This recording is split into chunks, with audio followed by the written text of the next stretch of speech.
Part 2, just picking up from where I left off. So, yeah, everyone was dying around me. So the Russian soldiers, they were just storming through the city. This could be, I think it was, this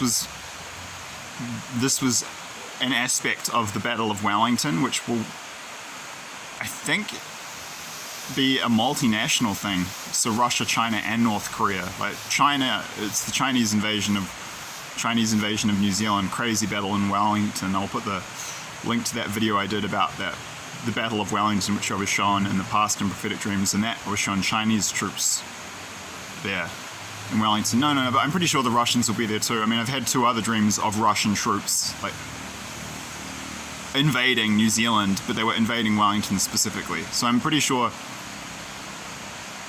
this was both a reference to the fact that these civilian massacres will be happening in Wellington City itself during the Battle of Wellington and in New Zealand at large, okay? So it will happen in Wellington, it will happen all over New Zealand. The Russians will do vast civilian massacres of New Zealand civilians. And yeah, it was just the battle, they were just storming through fighting New Zealand troops and conscripted soldiers, because the conscription's coming to New Zealand before World War III. I've yet to post the full version of the dream I had about that.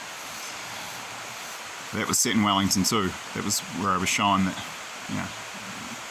the dream where I was given that information. It was happening in a different part of Wellington City, as God showed me. Yeah, I mean, they were fighting the troops, but they were just house to house, just assault rifles, drilling people, full clip in the head or whatever, just, entire families, house to house, killing everyone. And just people were fleeing down the streets, tank shells flying by, just blowing people to bits. And they were just kind of casual, almost laughing about it. They just didn't give it. I'm sorry, I will swear in certain situations where it's intense and warranted. But I try to keep profanity to a minimum on this channel because vulgar language is not good. But they just didn't give a shit. They just didn't give a F-U-C-K. They didn't care. I kind of got the sense that what had happened had pissed the Russians off so much that they were at that point. They were like, okay, gloves off, and you mother F-U-C-K-E-Rs, like, you're scum, we hate you, war of hate. You could feel that. It was a war of hate. Other people have seen that too. And it's just in contempt. And it's just, we're done with you. We're just gonna crush you like a cockroach under our heel.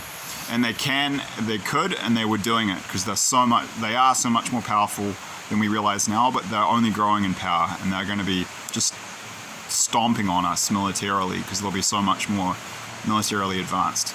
Yeah, as I've mentioned in other videos, Jan de Villiers was shown that the Russians would be far more aggressive than the Americans ever have been in any of their imperial wars.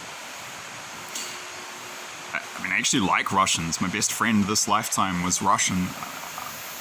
I like Russian culture, but are they tough warriors, and they do go pretty hardcore on the civilian massacre thing and the war crime thing once they get going, and that's in the historical record.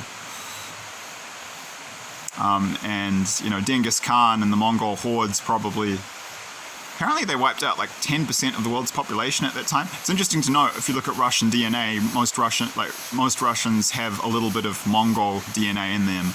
So maybe they've got some, Genghis Khan genes, which is partly, and at a certain point, those switch on, and the Russian military goes into beast mode, and then it gets really, really ugly. It's a little theory I have as to why this might be the case and why it's happened historically. And apparently it's going to happen again. So the Holy Spirit explained to me in the dream, Wellington was symbolic for the entire Western world.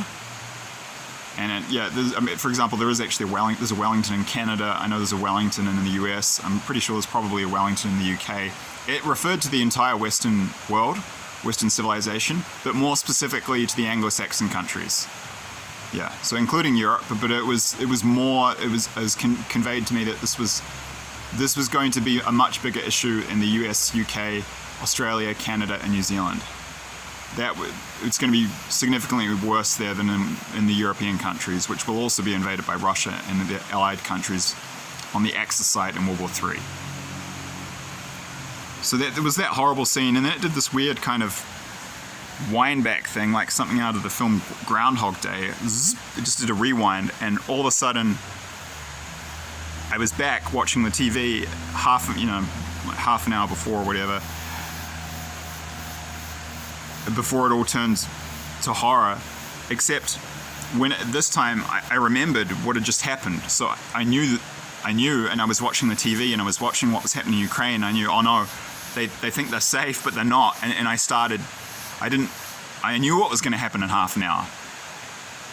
I don't know how long it was, but whatever, that's not important. It was about to happen. So I started running, and I was just running to get to my car, and I was running, and my plan was to drive into the countryside. And I knew in the dream I would be much safer there, and my chance of being killed would be much lower.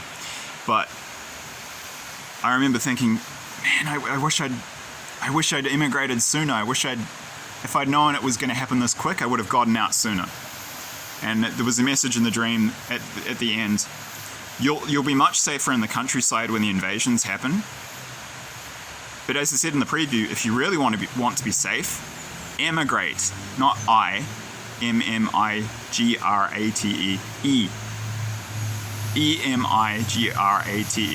Leave. Go to one of the safe zone countries. Get out before it happens. Forewarned is forearmed. That's the motto of the channel. The purpose is to help people prepare so they can avoid the horrors of war. It's not to scare people. And don't be afraid. Don't have the spirit of fear. The Bible talks about that. You should never be afraid. But do be aware and be prepared. And so, yeah, like I said, it's not just me that's been shown this. Many, many other people. And I've seen many videos of prophetic dreams, warnings from World War III from God about these huge civilian massacres in the 5 Anglo-Saxon countries, but I've seen many, many more comments about them, and some were absolutely horrible. Like, I remember reading one, I can't find it because I've been through thousands of videos and hundreds of hours of research. I don't know where it was, but it was talking about, they were shown Russian soldiers in I think a city, I think it was either New York or Philadelphia, and they were saying to the people, no, these American civilians, come with us. We're taking you to your new homes. And the person in the dream was so shocked. She was thinking, no, run, you don't get it. And then the Russians, they were just doing things like they would take them to a restaurant, they would lock it up and then put chains around it, and then they would douse it in fuel, set the whole thing on fire. Or they would go to some kind of spa, and then just turn the heat up way too much and just lock the whole thing. They were just finding the fastest and easiest ways to kill as many Americans as possible. And it was horrific, like just in quite brutal and nasty ways. And the people, they cooperated. They thought, oh, it's okay, we're being taken to safety. No, you're just being taken to the execution site. And they were just doing it the easiest and fastest way possible. And in some cases, there were ways to save bullets. It's horrific, nasty. Yeah, another one of these dreams I saw, they were in Denver in Colorado, and they were raping the American woman and the American girls, and like girls as young as 12 and 13. They were killing the civilians, and they were dragging the girls aside, and they were raping all the young American girls. So yeah, Russia might be a more godly country, but they're not going to be doing very godly things in war. War is just horrible in general, and yeah, I believe this dream is from God. I believe it was a warning. I believe it was prophetic. Please refer to the description, the disclaimer in the description box below. Thanks. Okay, I'm going to tack this on the last little bit because we've got a little bit of time still remaining. Yeah, and just remember, there's arrogance too, because if New Zealand and Australia and the UK, they are islands. The US and Canada are cultural islands. The US only has, Canada is a cultural island basically because the nearest neighbor is the same culture, almost exactly the same culture. And the US has a land border with Mexico, US has a land border with Mexico. They're like island countries. Our geography, we're blessed by our geography. We have such good geography, and we feel secure in our little island fortresses. And it's kind of made us arrogant and complacent about the dangers we could face from invasion. But make no mistake, like the Russians fighting in Ukraine right today, one day they'll be in our countries. And Ukrainians are Slavic peoples, they're kind of giving them the soft treatment by Russian standards, but we won't get that. It'll be absolutely frickin' brutal. This war's not going to stay in Ukraine.